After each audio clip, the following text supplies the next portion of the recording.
All right, welcome to the Fantasy Six Pack Hour. Tonight we're going to be talking about those lineup changes that have already happened this early season and just what the impact of those on your fantasy baseball team is. We will be right back.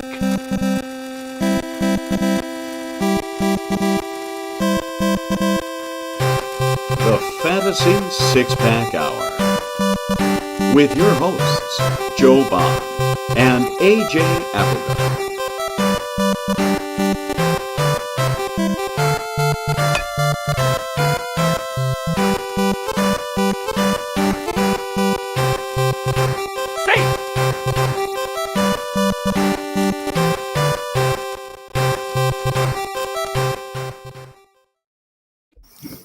All right, welcome to the Fantasy Six Pack Hour. My name is Joe Bond, founder of FantasySixPack.net.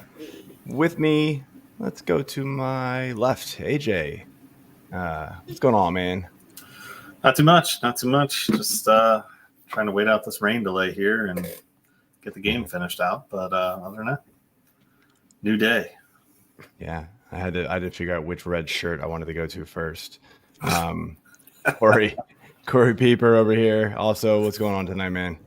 Your shirt's too dark. You got the maroon going on. You got to lighten that sucker up. But that is an official Fantasy Six Pack Hour, whereas I'm just rocking the Wisconsin shirt, and he has the Phillies shirt over there. So you're rocking the company. We're all just rocking different shades of red here. That's right. All right. So, like I said, tonight we're going to be jumping through some of the kind of more interesting lineup decisions that we've seen, some trends, what some of these injuries mean to these lineups, and the impact it'll have on your fantasy baseball team. But before you do that, make sure you hit that subscribe button, that like button, click that little bell so you get notified when we're live, and all the other great podcasts that we have here on the channel. And of course, our all access memberships are active. We've been giving away a lot of our stuff for free this last few weeks, but soon it will a lot of the stuff will go behind the paywall. We got a ton of the betting and DFS content that is free right now, and Dave Eddy and that crew over there are absolutely on fire. I believe I read something that if you have been tailing Dave for the last week, you're plus 11 units right now. Pretty sick. For a week. It might even be more than that. I totally forgot what he said. It's pretty ridiculous what he's been doing lately. So yeah, make sure you jump on over there. Code F6P MLB 25 to save 15%. But without further ado, let's bring on our guest of the week. Jason Martinez is back with us just a couple weeks into the season from Roster Resource Fangraphs. What's going on tonight, man? Oh man, it's been fun already. Only 2 weeks into the season. Settle in, man. Baseball for 7 months straight. It's nice to have a slower day, without so many off days, which is kind of cool. First day to get caught up on some other stuff that I'm working on. All this minor league stuff. Just trying to get caught up on minor. This is like the slow day. I can finally get caught up on minor league stuff and get that in order. And but yeah, it's nice to kind of look back already on first 2 weeks and say, what happened? A lot has happened. A lot has happened, and it would be a surprise if a lot didn't happen. It would be a surprise if there were no surprises. So it's nice to it'd be boring. It'd be boring. Yeah. Baseball's never boring, man. Never a dull moment. So obviously we've got you here. You run Roster Resource. We had you on right before the season started to kind of go through some spring training, last second, lineup decisions, some predictions for lineups. Now we've got a couple weeks in the season. We've seen how the managers and the teams are kind of running things, how some of these injuries are impacting it. So we're just going to get right into it here, starting with the Astros. Cam Smith was a big time, made the roster prospect coming into the season. Everybody was really stoked about him. I mean, I don't know if he's droppable, but he's only playing 50% of the time. Do you see that changing? And if not, would you be dropping him? He's not going to play 50% of the time. I mean, he's getting a break right now. He's kind of taking a step back, and they're saying, all right, let's give you a breather, take it all in.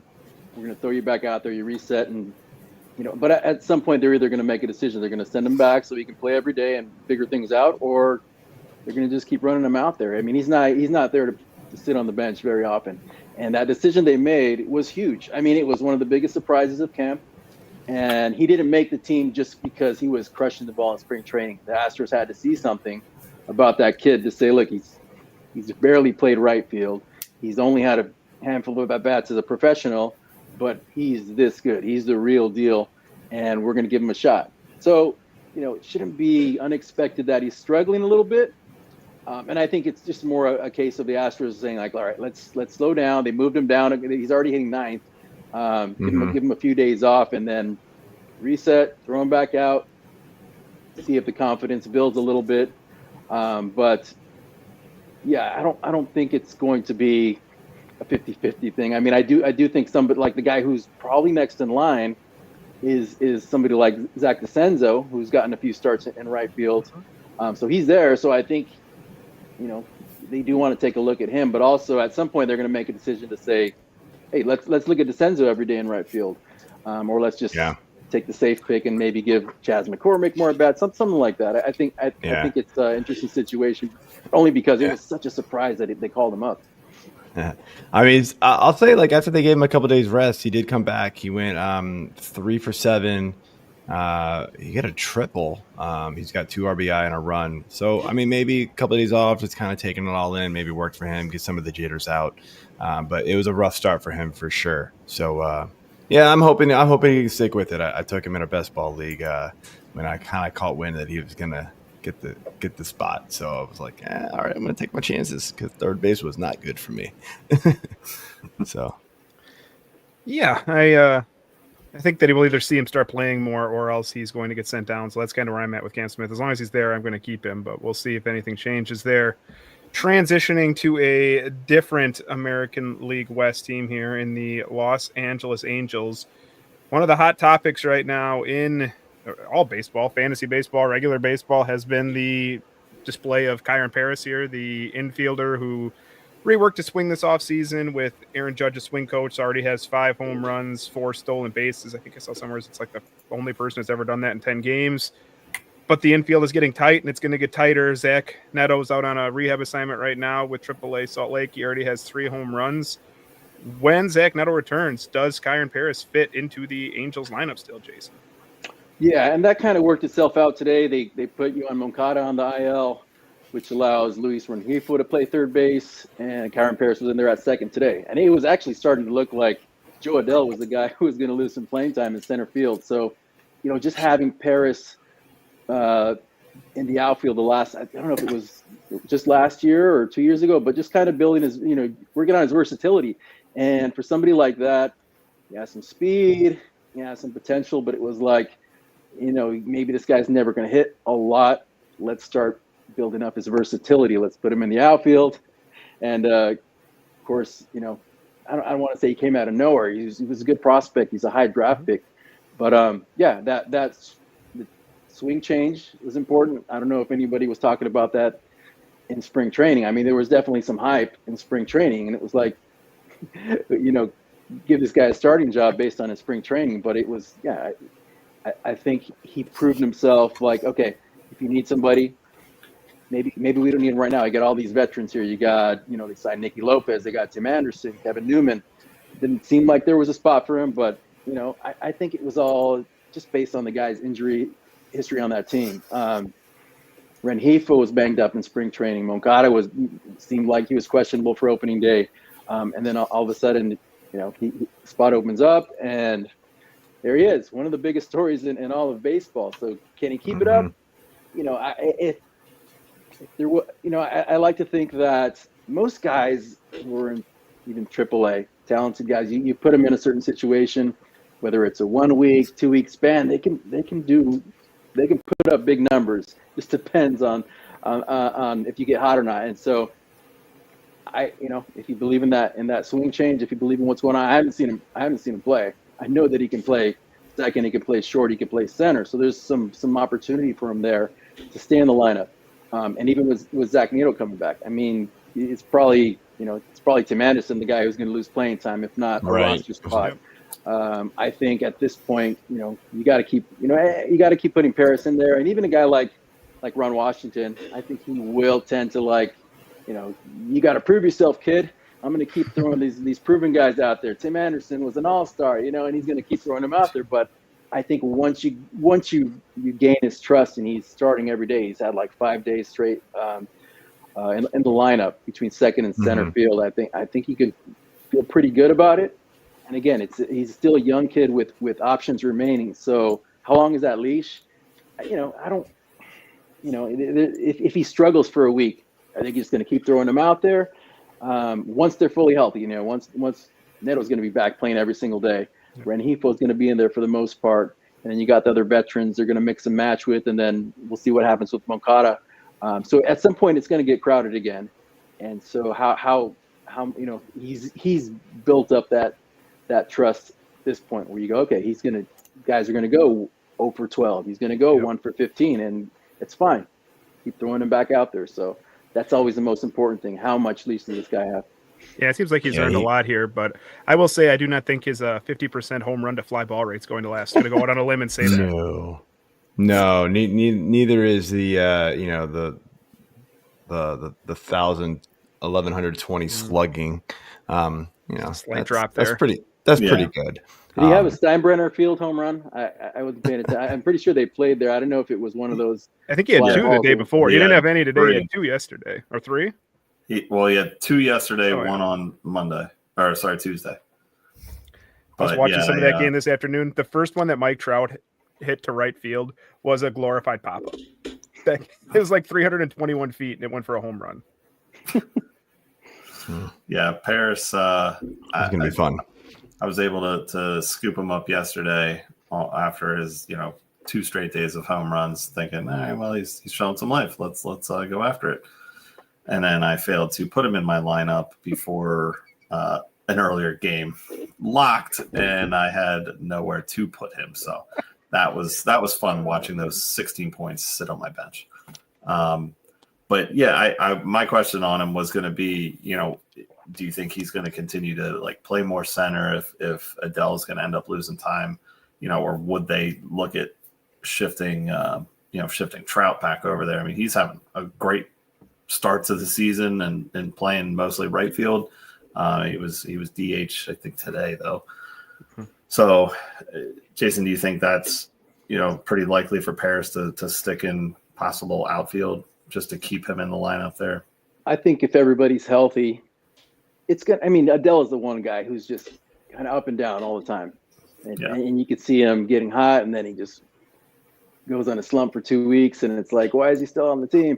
I think that's probably the most likely scenario where everybody's healthy, which that's not a very likely scenario, everybody healthy. But if everybody was healthy, and Adele is the one that, he has an 0 for 4, he's 1 for 12, and it's like, why isn't Karen Paris playing? Put Karen Paris back in there. So I don't know. I would feel pretty good about Paris right now, and his chances, just because Adele isn't locked in as much as a starting center fielder should be. I mean, there's not a lot of competition there, and Paris kind of emerging there as his competition. Before that, it was like, okay, if Adele struggles, like who are we even going to put out there? It's like Tim Anderson was playing center field in spring training. They were just going to throw anybody out there. Rengifo was going to play center field. So I think I feel pretty good about Paris right now. And in that case where everybody's healthy, I think he'd push Adele for playing time. Okay, cool. Well, let's move it on into the AL East here and talk about the Yankees. So, I mean, do we think we can really feel good that Ben Rice is a top 2 batter in this lineup?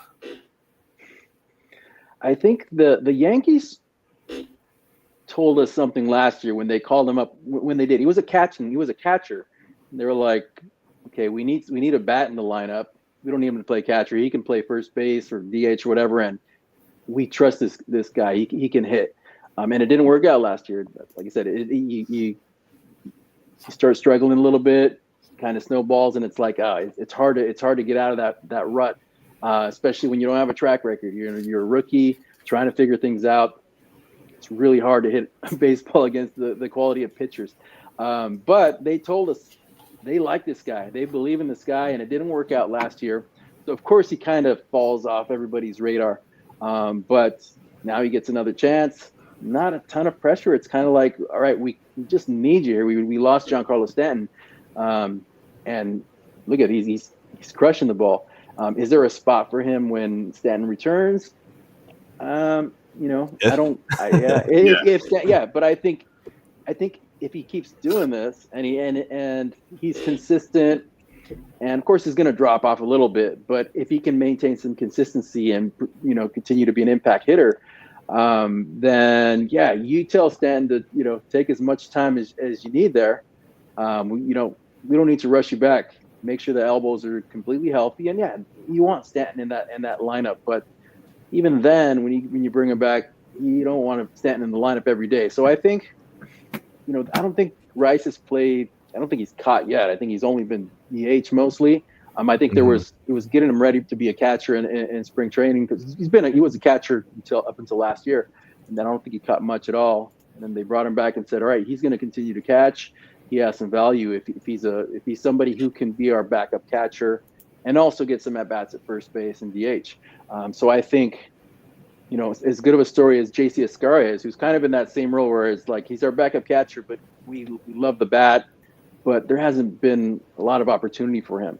So I think there's a possibility for Rice to stay on the roster. If he continues to hit, get Stanton back, you get healthy, and it's still like, okay, well, Rice is our backup catcher. Austin Wells is going to sit a lot, but you got Rice there to start once a week, twice a week, but also you give him another 1 or 2 starts, giving Goldschmidt a rest, giving Stanton a rest. So I think there's opportunity there for him to stay up there the whole season. And it would take a lot, a major slump for them to kind of just not for him to fall off the radar again. We've already kind of seen him take over for Goldschmidt at the top of the order there. Goldie was leading off earlier in the season, and now he's dropped back down in the cleanup. So the other name we had here was Trent Grisham. Just real quick, if he stays hot, does he stay in this lineup, or who gets the potential boot for him? I think you got to pick your spots, and I'm a Padres fan, so I had the Trent Grisham experience for 3 years or whatever. He's super streaky, man. He can go from this is like, oh, he's the best hitter on the field, to like, man, we cannot continue to put this guy out there. He's terrible. And right now you're seeing the good Trent Grisham. Can he stay locked in for a full season? I haven't seen it. But you definitely want to keep him in the lineup as much as possible. So there's the possibility that you send Jason Dominguez back to the minors, because he hasn't hit much. You do want to give him a chance to kind of, get back. He missed a full season, so we want to give him a chance to kind of see if he can bounce back and not send him back to the minors too quickly and hurt his confidence. But you can see that possibility there, where you're going to improve the defense with Grisham in center field, but at some point he's going to struggle, and it's really ugly. Like, it's not like you can hide him. It's like that guy is not. He's not gonna have a quality at bat at all. He's gonna be really bad. But then, you see what he's doing right now, and this is not the first time he's done this. He has his moments for sure. Yeah, it'll definitely be tough to keep him in the lineup, I think, long term. But I picked him up, and I'll ride the hot streak while it's still there. But let's jump over here to the Cubs, and Nico Horner was a name that a lot of people were kind of looking at this offseason in drafts as somebody like, and he was really bad last year. We know he was really good the year before. Then he didn't play in the Tokyo series. So it was just kind of like, what are we going to get from this guy? He has started off on fire. 396 OBP, 6 steals already. He's batting 6th. Ian Happ's at the top of the lineup. I know he's a pretty good hitter, but not doing that. Do you think there's any way that the Cubs flip them in the lineup and at least get Nico up top? Sure, I think that's a possibility. I mean, just because Happ's been been there for so long, and he has that track record, and he has, he's been getting on base at a high clip for years. So I think they're going to give him a chance to snap out of it here, and I think his OPP is under 300 right now, which is not ideal. So if you just look at the numbers, you go, well, you got Nico Hoerner with the 400 OPP and Ian Happ with a 290 OPP. Let's flip right. them. And I think that's a possibility at some point. I don't know if and I actually as good as that top of the lineup is, you got with Happ, and then Tucker and Suzuki are just beasts, man. And then you got Michael Busch there, who's solid. And I think if you can move one of those guys to the fourth spot, move one of the somebody like Horner up, or Pete Crow Armstrong, balances the lineup a little bit. Because they've been okay, but when I look at that lineup, it's kind of top heavy for me. And when you get to the bottom of the order, you go, even Nico Hoerner has been good. Dansby Swanson, he's usually pretty solid, but not a guy that scares you. Pete Crow Armstrong is a guy who's still, Matt Shaw. Those are young guys with a lot of potential, but those guys don't scare you right now. You get past the first 3 or 4 spots in the lineup, and you go, okay, these guys don't scare me. So I think there's a chance they can look at that lineup and say, let's move one of the bigger, the guys who hit homers, move them down a little bit, maybe move Nico Hoerner up, and that balances out a little bit more. But I think it's a possibility, and I think it's maybe more likely against left-handed starters to begin with. Get Hoerner in the first or second spot, but at this point, I think they're going to give Happ some runway to figure things out.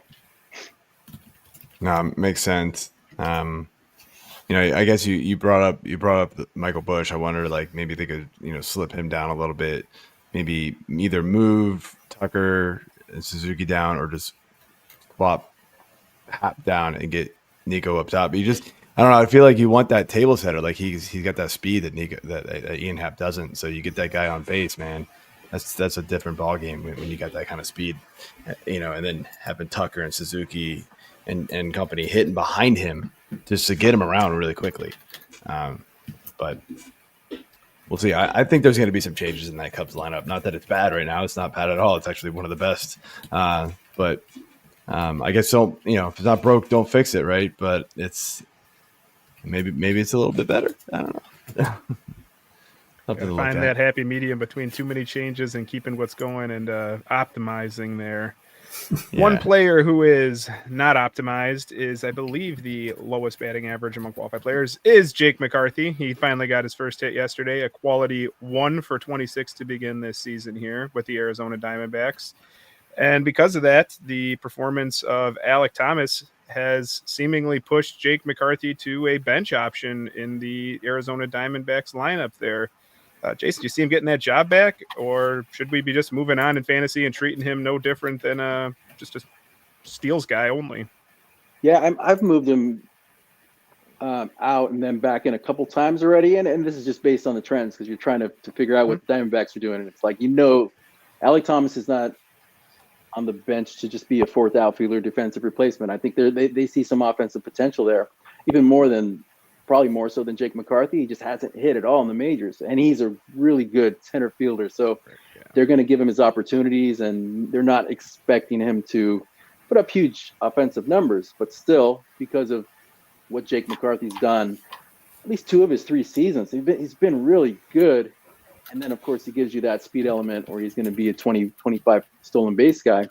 But yeah, if he's not getting on base, if he's not hitting it doesn't really help. And so you're always going to go with the better defender. Not that McCarthy's a bad defender, but Alek Thomas is an elite center fielder. So it's one of those things where I think it's going to be day to day for them. Right now they go, I like Alek Thomas. I like his defense. I'm not, McCarthy's not giving us much while he's not hitting. So we're just going to go with the better defender. And it's going to be a day-to-day thing. McCarthy's going to get his opportunities, and he starts to look better at the plate.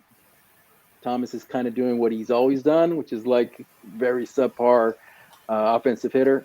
I think you're going to see more Jake McCarthy. But, yeah, I think I don't want to say he's overhyped, but I think those, especially fantasy wise, with those stolen bases and the ability to hit doubles and triples, definitely makes us think more of him. And then when you see the way that the Diamondbacks use him, maybe not so much, because I think they are so quick to go with the better defender in center field and give Alec Thomas a chance. Makes sense. There is nowhere to go it up when your OPS plus is a -48 for Jake McCarthy. So it can only go up from here. Yeah, McCarthy goes on these streaks though, man, where he's so valuable. The end of the season last year, he kind of caught fire a little bit and was just a really valuable player. And of course, that offense was just scoring a boatload of runs at the end of the year, so that definitely helped. But you mix that with his stolen base potential, and I mean, he hit 291 in the second half last season. You see those and you get all excited for him, and then he goes out and does stuff like this where he's only playing half the games right now, and it's not looking pretty. So yeah, I'd probably cut bait on him right now. I don't think he's that valuable to hang on to him through this rough stretch. Yeah. So you mentioned that you're a Padres fan, so let's jump into the Padres here. They're obviously decimated with injuries right now with Tatis. You got Merrill, you got Cronenworth. Sounds like Cronenworth should be okay. And their manager's saying Tatis is going to be good to go, but there has to be some concern given, his injury history. So what do we think the lineup looks like without Merrill and Tatis and possibly Cronenworth? And is Arrays going to get more at bats or be better? I don't know. I mean, they have some depth there. They definitely have some veteran depth based on how valuable guys like Donovan Solano and David Peralta were last year. They were ready for that again, adding all these old guys, not expecting somebody like Jose Iglesias to play every day, but knowing that if we need this guy to step in, he's going to be fine. He's going to be solid. He's definitely if Cronenworth were to miss time, he's the guy. He's going to be there every day. He's going to give him great defense. And we saw what he did offensively last year. He hasn't hit much yet so far, but I think they're probably fine with what he can give them in that situation. Different situation with Tatis. Yeah, like you mentioned, there's an injury history there. There's an injury history specifically with the shoulder. And yeah, you forget about it and you go, okay, yeah, he was healthy at the end of last season. You see him flying around again, diving in the bases, and you forget about it and you go, oh man, here we go again. So they're going to be careful with him. And look, they have Oscar Gonzalez. He crushed the ball in spring training. He was crushing the ball in AAA. That's what he does. So guys like that are valuable. Gavin Sheets, because you get them in the right situation, and they're going to be. They've had some success in the big leagues. They have the potential to be very good for short periods of time. You're going to have ups and downs with those guys, and so somebody like Brandon Lockridge is the guy who's getting he's going to be in there every day in center field. They don't really trust anybody else. Like Jackson Merrill was going to play 160 games probably if he didn't get hurt, and having Lockridge there as a defensive replacement in left field, or to play part-time in left field, gives them three really good outfielders. But now they have to use Lockridge.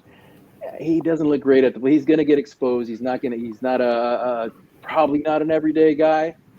So you're missing something there without Merrill for sure. But they'd rather have that great defensive center fielder, and then try to get what they can out of guys like Jason Hayward, Oscar Gonzalez. At some point, maybe you see Tirso Ornelas in the mix, giving them another left-handed bat. So nothing too exciting. I mean, Tatis is he's already saying he's fine. He's gonna be in the lineup, and he's gonna try to talk his way into the lineup. But yeah, we saw what happened last year when he missed like 2 months.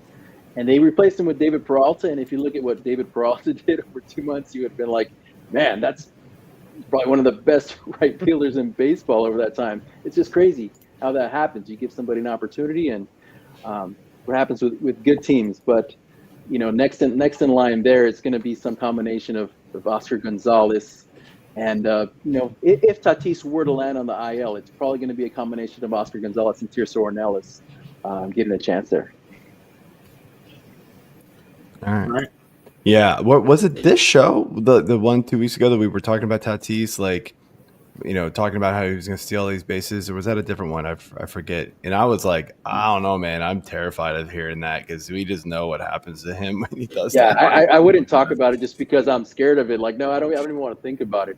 Like, even Manny Machado is he's like on a 30 stolen base pace, and I think he could do it if he wants to, but it's more like we need you in the lineup. Right. He gets banged up a lot. He's always argues to stay in the lineup, but he's had a bunch of nagging injuries, and he's in his 30s now, and so you like the stolen bases, and you like how aggressive they are, and they're very focused on we need to play this way to win these close games, and it works. But yeah, this is part of the game you have to have. You have to have depth, and the depth helped them last year. The depth was a big reason why they were so good last year. Cool. All right, let's jump over here to Boston. Any worry here with Casas sitting 2 of the last 4? I would say I was a little surprised that they went with the platoon. I mean, but look, you have a bench. You have these guys on the bench for a reason, and you don't face a lot of left-handed pitchers, so it could be just a case of, look, we don't face many lefties. Romy Gonzalez doesn't play very often. Let's give him a start. When we're going to give Casas a break, it's going to be against a lefty, and he took a break a couple of days before that against a right-handed starter, but his it's not a long track record. He doesn't have a lot of big league at bats, but he's hit left-handers just fine. So I think it's just a matter of, hey, let's get all our guys some at bats when possible. Casas doesn't need to be in there every single day. He's not a great defender at first base. He can hit, and so I wouldn't be super worried about it. I think he's off to a slow start. I'd be more worried about that than, like, are they gonna, is he gonna bounce back from that? Is he gonna be productive? Because I think they're gonna keep playing him. I don't, there's not. Yeah. It's not like they got Rafi Devers ready for first base. Like, of all the stuff that could have happened in spring training, all the stuff we thought could happen, they didn't do anything. It was just, and I guess the injury had something to do with it. But if there was thought in their minds of, hey, Rafi's gonna play some first base, like they didn't have him out there. I guess he could probably transition pretty quickly to be able to play first base. But to this point, they didn't do that. So I think the expectation is Casas is going to be there. They're going to be patient with him, and he's going to get his at bats. He can get his chance to turn it around. Yeah, he did play tonight, so it's actually 2 out of the last 5, and then if you count, but still, like, it was just kind of something I just started rolling through all the teams when I was making notes and questions for this show, and I was like, wait a minute, Casas is sitting? Like, what? I wasn't even paying attention to that. Like, you just think he's always in there.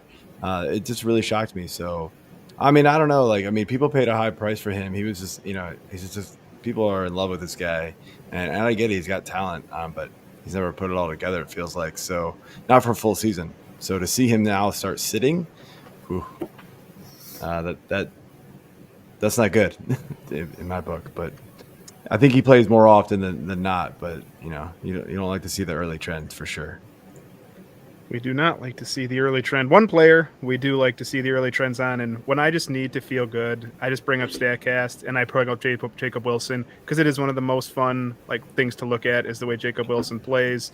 Currently, 52% of the time he swings in the zone, which is in the 93rd percentile, but he makes contact 92% of the time. It's awesome. The top percentile zone contact, he makes it. Still has not walked. Finally struck out a couple times. He seems like the ideal top of the order hitter, but the Athletics have got him batting 7th most of the time. Is there a way we can get Jacob Wilson to the top of the Athletics order, Jason?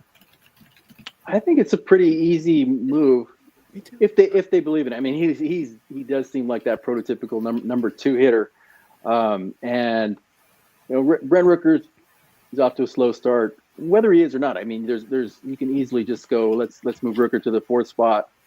Move Langoliers down to 5th or 6th, and then Jacob Wilson's your number 2 hitter right there in between Lawrence Butler, who's he's not off to the greatest start, but he has a 360 OBP. Leave him in that leadoff spot.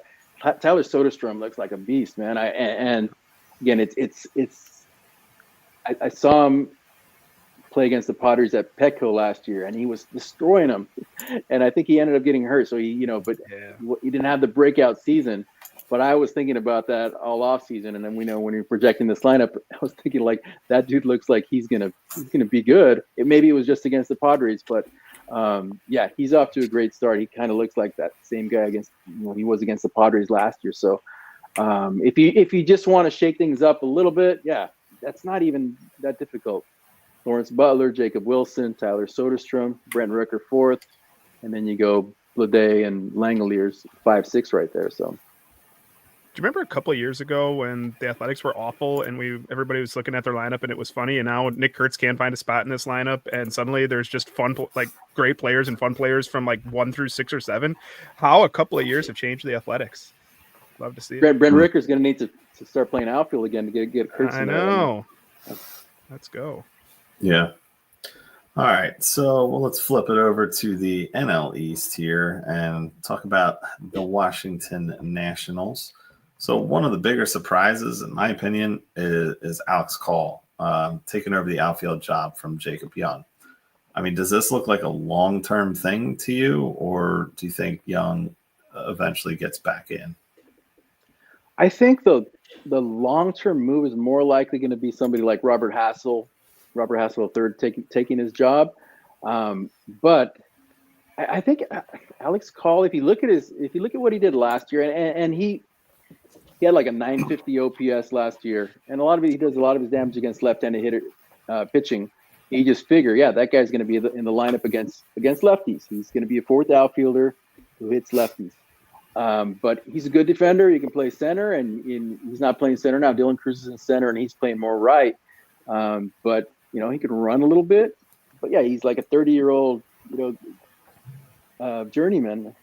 And it's like, he's probably not the long-term replacement, but we've seen guys with less of a track record, and it's not like he's going to be Joey Meneses or something like that, who falls off the radar like the very next year. But I think he's more than that, especially because he offers so much defensively, and But I think for them, they're looking at short-term replacement at least. But it's kind of up to him, right? It's up to him. He probably has to keep doing something, keep hitting. He's not going to keep hitting 400, or even what he did last year. If you just look at the last 2 years, that's like 140 plate appearances with a 970 OPS.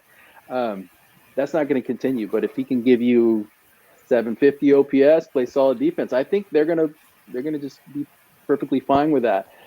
Jacob Young he gives them so much value defensively, but we see this so many times, and it's like, how bad does somebody have to be offensively to negate how good they are defensively for the manager to say, we can't keep running you out there? And it is usually not very long. It could be 2 weeks, 3 weeks, but if you don't hit, it doesn't matter how good defensively you are. So I think they like Jacob Young. And what was interesting is I think Call was in there 2 days in a row. I switched the projected lineup. I mean, okay, I see the change here. I see the trend. It looks like they're going to give Call some time here.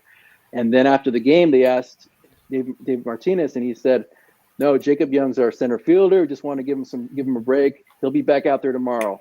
And then he wasn't back out there the next day. It was Call again. And I go, oh, okay. Maybe it is a bigger thing than they're making it out to be. And so let's see. He has been. He was in the lineup once against a lefty on Tuesday. He's sat 4 of the last 5 games. So at some point, he does seem like he's a fourth outfielder, especially because look, you got Dylan Cruz there, you got James Wood there, you got Robert Hassel on the way. So I think, he has to he has to be better than like what Miles Straw is, which is kind of what he's trending more in that direction than a guy who's such a valuable player based mostly on defense, just like Gold Glove center field and maybe a 700 OPS with like a .350 on base percentage. But yeah, I think he's going to get another chance, but they're not. I think at some point he's just going to be their fourth outfielder. And so I would say keep an eye on Robert Hassel at third. I don't know if he's off to the greatest start, but yeah, there is an option there, besides Alex Call. And I think they're perfectly happy with giving Alex Call everyday playing time right now. Yeah, and you're talking about like these minor league players off to a hot start. The minor league season starts later than the major league season, so there's only been like a handful of games. So he's off to a good start. I just pulled up Hassel. He's 7 runs, 3 ribbies. He's hitting .316 after a good spring training. He was part of the return on that Juan Soto trade, so you have some investment there, and he's off to a decent start too. But let's not forget about Franchi Cordero. He's nipping at the heels here. So, speaking of 30-year-old journeyman, stop it. He has an 850 OPS in his first 32 plate appearances. There you go. The franchise. Franchi does. Nice. Franchise. I've never heard that. You had to be a Padre fan for about a month. He was going to be the guy. Dude, he was awesome for a stretch there, man. I remember that. Mm-hmm. Let's bounce over here to the Reds, and this offense is not looking pretty right now to start the season. And then, of course, we get the Matt McLain injury. Like, not surprised, unfortunately. Wish this guy could stay healthy. He was actually hitting for them. Who's the biggest beneficiary now that Matt McLain is on the IL? Well, I mean, nobody on that team is hitting. It's like, I think it's more an opportunity for any of these guys to kind of establish that once this is a really crowded situation again, and Austin Hayes is starting a rehab assignment, so he'll be back soon. McLain has a hamstring injury, so depending on the severity, it could only be a 10-day, 15-day stint. So at some point, it's going to get crowded again. So this is like all of their opportunity to say, aside from like Ellie De La Cruz, I don't know if anybody in that lineup is safe from what happens when everybody's healthy. So yeah, there's going to be guys who got called, like Noelvi Marte. I don't know. He didn't start either of the games since he's been called up. Blake Dunn has started a couple games. They got Jacob Hurtubise there. He's been on the roster the whole season. He's barely played. Will Benson we've seen what he can do. He can be really good. He can be really bad. So yeah, I wish it was a situation where it was more interesting. Like, okay, there's a window here for this guy who wasn't going to get a chance otherwise to step in, and while a couple guys are out, now you get a chance, and that could be Blake Dunn. And he's not, he's a guy who was up last year, but again, maybe more of a fourth outfielder guy, but he's the guy who's got a couple starts since that injury, and that's because Gavin Lux shifts from the outfield to second base. Blake Dunn plays the outfield. So yeah, we'll see. They have a guy, another guy on the 40-man whose primary position is second base, Tyler Callahan. And he's off to a pretty good start in the minors. But again, it's the Reds who need to tell us, like, we really want to give this guy a chance. He's hitting, he has a 1.026 OPS already, 41 at-bats, he's 13 for 41, 3 homers, 7 walks, 11 strikeouts. That sounds, even in AAA, that's pretty good. And you want to see this guy play second base for a week? I mean, I guess not. Maybe there's still a chance you call him up before McLain gets too close to coming back, but that would have been kind of interesting. A lefty hitter who could play second base, who could play some outfield, but at this point they're opting to kind of stay with what they have, and that's some combination of Blake Dunn, Will Benson. You're gonna see Santiago Espinal get a lot of at bats. They like him. I mean, they like him because he plays good defense, high energy guy. But we know what his track record is. It's not a very good offensive player. So basically you're telling us really nobody. It's just going to be like a mix of guys just kind of sliding in for now, and unless somebody gets hot, and right now nobody's hot. It's always a brand new day, and it's always okay. So somebody's going to there's a chance for somebody to have a big day tomorrow, and the next day, and the next day. So these guys are going to keep getting it. They're going to get opportunities that weren't there prior to that McClain injury. So it's just a matter of somebody has to get hot and prove yourself, because once Austin Hayes comes back, once McClain comes back, these guys are going back to AAA, and you never know when they're going to get another shot. Yeah. We will go back to the American League, to the Blue Jays here. A lot of talk about their cleanup spot early in the season, but it looks like Andres Jimenez has solidified that. One of the sneakier picks late in drafts was Ernie Clement, coming off of a 12-homer, 12-steal season while batting .263. He's been in the lineup. He seems to be platooning at times, but right now you have him removed from a platoon. Is Ernie Clement just the everyday third baseman there in Toronto, it looks like? I think so. And there was a few times where it was looking like they were probably going to go with Nathan Lukes more often. And then he started 3 of the last 4, but Clement's also been in there. And they like to sit their guys every couple of days. So there's always a chance for the extra guy, the 10th guy on that roster to get 3-4 starts a week. So I think right now we're looking at a situation where they trust Clement defensively. I think the other option there is to let Will Wagner play more at third base. And he's had a few starts there. I'm not sure how he's looked. I think he had a throw-in error the other day. So he's played first base the last 2 days, with Vlad getting a DH day and then a day off. So I think, again, it's kind of like that Alex Call situation where you go, we trust you. You're already going to be. He's 29 years old. We kind of trust that you'd be a really good backup infielder, and we're going to give you 2-3 starts a week. Maybe you're a platoon guy against lefties, but that's kind of your floor. That's good. Are you more than that? There's an opportunity there. There was an opportunity last year we kind of took advantage of. But what is their best lineup when Dalton Varsho comes back? Because once Dalton Varsho's back, which seems like a couple weeks away, maybe 2 weeks away, 2 or 3 weeks, he's going to be in there in center field pretty much every day. And then you got, maybe two spots between guys like Will Wagner, who's really good left-handed hitter, Alan Roden, who's off to a little bit of a slow start, but they really like him. And then guys like Clement, you got David Schneider there. I think, the guys you're looking at in the minors who can play third base are Relvis Martinez and Addison Barger. And Addison Barger is a guy who had a really good spring as well. So there's a lot of options there at third base. And I think they're kind of going with that. Let's just go with the guy we trust. Might not hit a lot. And Clement hasn't hit at all. But I think they do have some options, but it's a matter of is Addison Barger or Relvis Martinez going to force their way into the lineup while there's still a window there, because the window is going to close once Varsho is there, or is Will Wagner good enough defensively at third to be their everyday guy? Because I think they want to keep that bat in the lineup. So a lot can happen, but Clement is.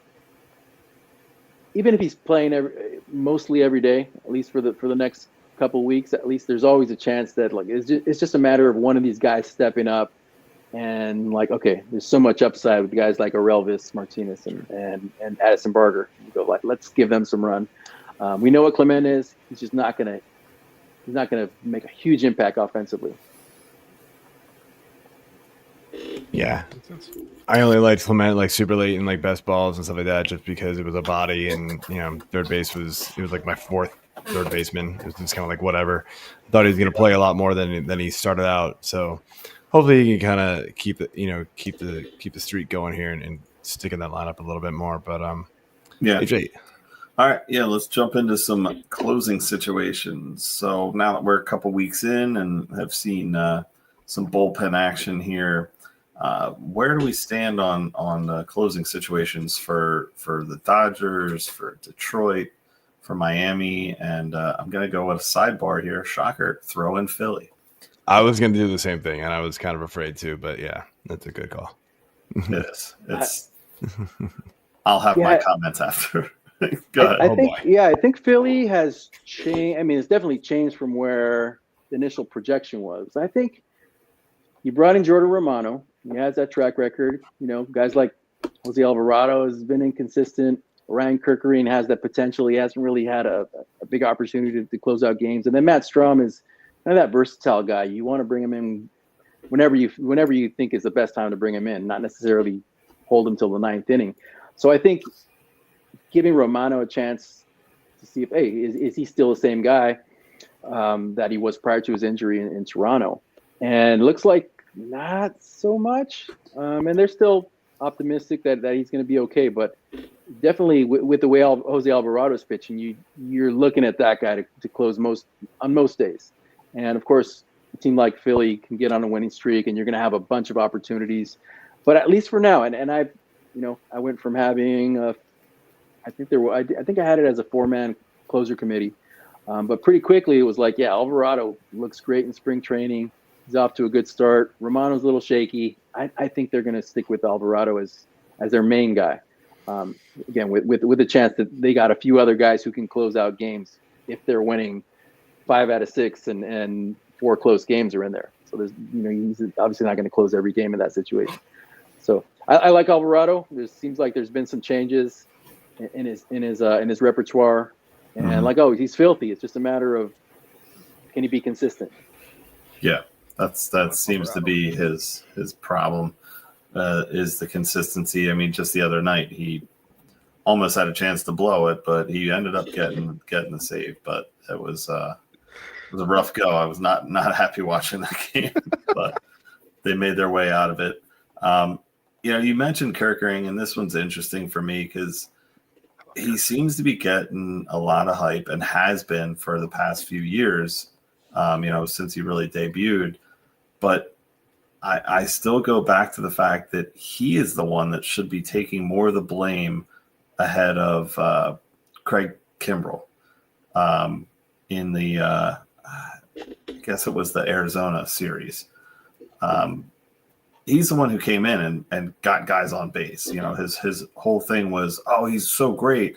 Well, he was pitching against the 7, 8, 9 hitters, so, okay. A lot of people can be pretty great doing that. But yeah, Romano, I don't. It's always back and forth on the stations up here that I listen to, but he just has looked awful, and I don't know if he's still dealing with injury or not.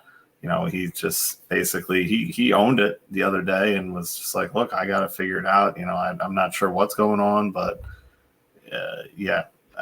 velo's down. I need to get it back up, and someone had mentioned dead arm, and he kind of shied away from that. But I get it. You don't want to put something out there if you don't really know. But I'm hoping he can turn it around and ultimately end up taking hold of the role. This bullpen is definitely depleted from years past. So what about the Dodgers or Detroit, Miami? What do you think about those? So Dodgers an easy one, I think, as expected. And I've had Trinan and Scott as co-closers, and it's more just because you figure they're gonna be closers. They're gonna get a lot of closing situations because they're always winning, and that's been the case where they've gone to Scott a couple times, they've gone to Trinan a couple times.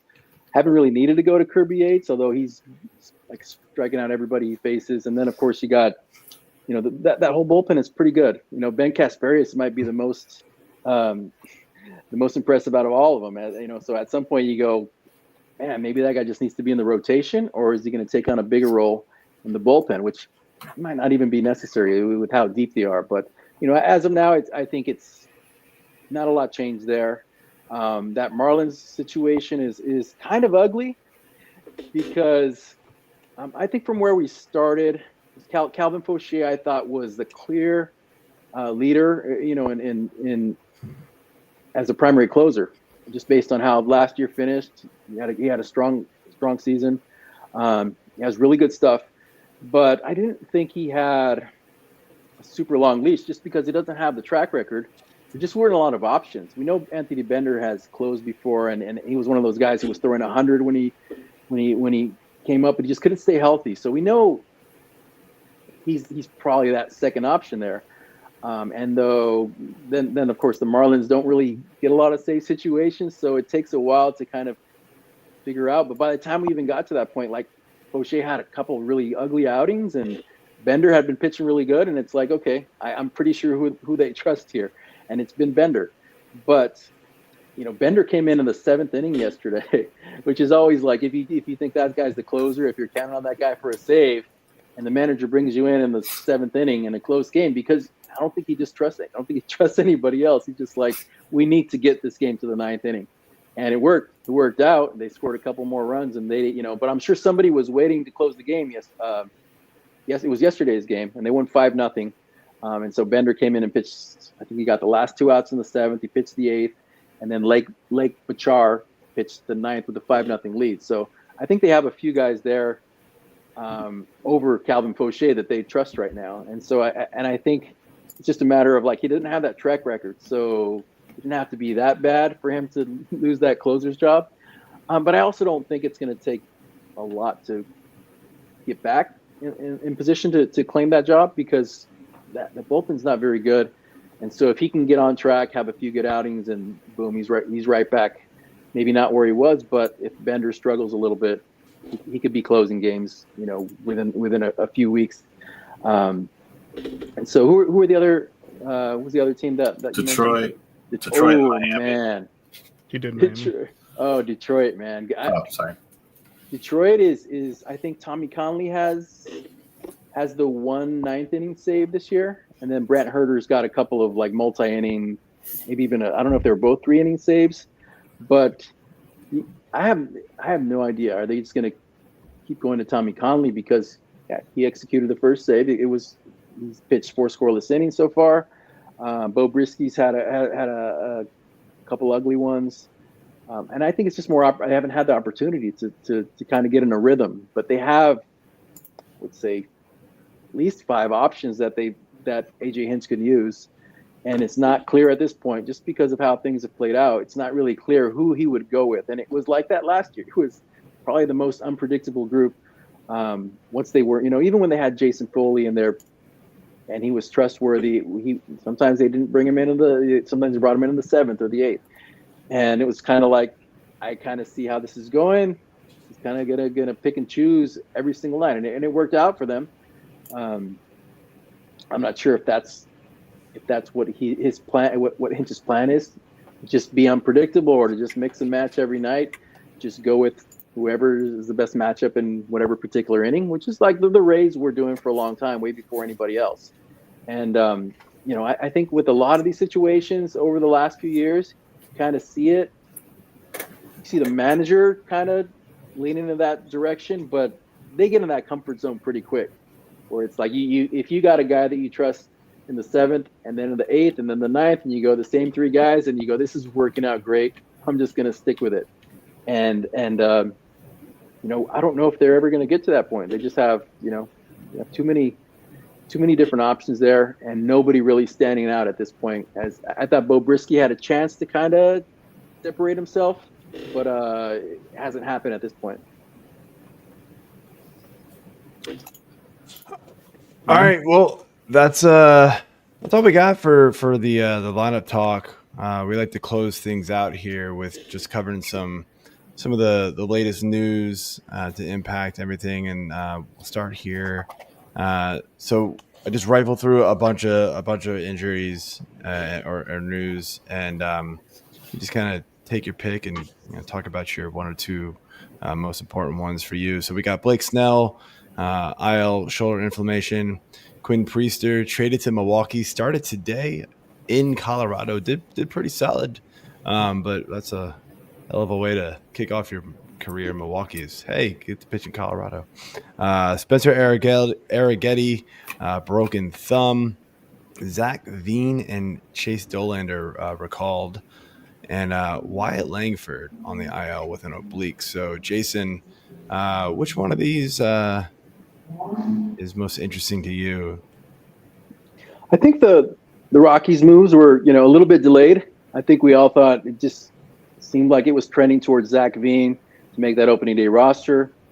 Same with Chase Dollander, and it turned out that was pretty much the case. It's just they didn't need a number 5 starter right away, and then not having a guy who's not on the 40-man roster, meaning they could bring him up whenever they want. They didn't. If they optioned him at the end of spring training, they had to wait 15 days. So bringing up your number 5 starter whenever you need him allows you to carry an extra reliever. So it worked out almost the way we thought it was going to be. Had to wait a little bit for Zach Veen. Yeah, those are 2 very good prospects, guys who could make a big impact up early in the season. And Veen gets to play in Colorado. So there's not a lot of good young starting pitchers. So Dollander has a chance to really separate himself from those other guys. Yeah, you just always got to worry with the Colorado pitchers. I know there's been a few, but whew, I don't know. I run. I can't do it. Run away. For me, I'm looking at the Snell inflammation. I mean, we've already kind of talked about him on past shows, how he doesn't really get going until the second half anyways, it seems like, or he's horrible starts. So maybe this just, has him, his horrible start just lingering a little bit longer as he deals with this. It does worry me though. He's a lanky, kid basically, and he's out there just hurling. So if he's going to have issues with his shoulder, I'm just worried how that's going to affect him throughout the whole year. If it's something where he doesn't get, dodgered and, have enough time to really come through and get healthy and get right. I don't know how it's going to affect him throughout the whole year. So that worries me though. I can take some of these last ones that are left here. So yeah, Quinn Priester, the Brewers are in desperate need for pitching help. It sounds like Quintana's going to be back tomorrow, but they probably overpaid to get Quinn Priester. But after a leadoff home run today to Brenton Doyle, he looked pretty good with the Brewers, and they've had some success with kind of these guys. Tobias Myers was kind of a no-name when they traded for him from Cleveland and showed up. So it's not an ad right now, but I'm watching what Quinn Priester is going to do with the Brewers. The Spencer Arrighetti injury is annoying because he wasn't even pitching. He was playing catch in the outfield and broke his thumb. And because it's his pitching a thumb, I'm assuming it's going to hold him out for probably 2 months. So if you have an injured spot, like stash him. But if not, I mean, if you didn't have injury list, I'd be fine cutting Spencer Arrighetti at this point, like in an NFBC league, because 2 months is a long time to hold someone on your bench. And I'm assuming that's probably at minimum. And then Wyatt Langford off to a hot start. He already dealt with that oblique early in spring training. I think it's the same oblique too. So we just want to get that healthy so it doesn't bother him all season. Because he was another one. He was off to a great start. Couple home runs, couple steals, but unlike what we saw at the beginning of last season. But obliques suck, and we keep talking about him every week, it feels like.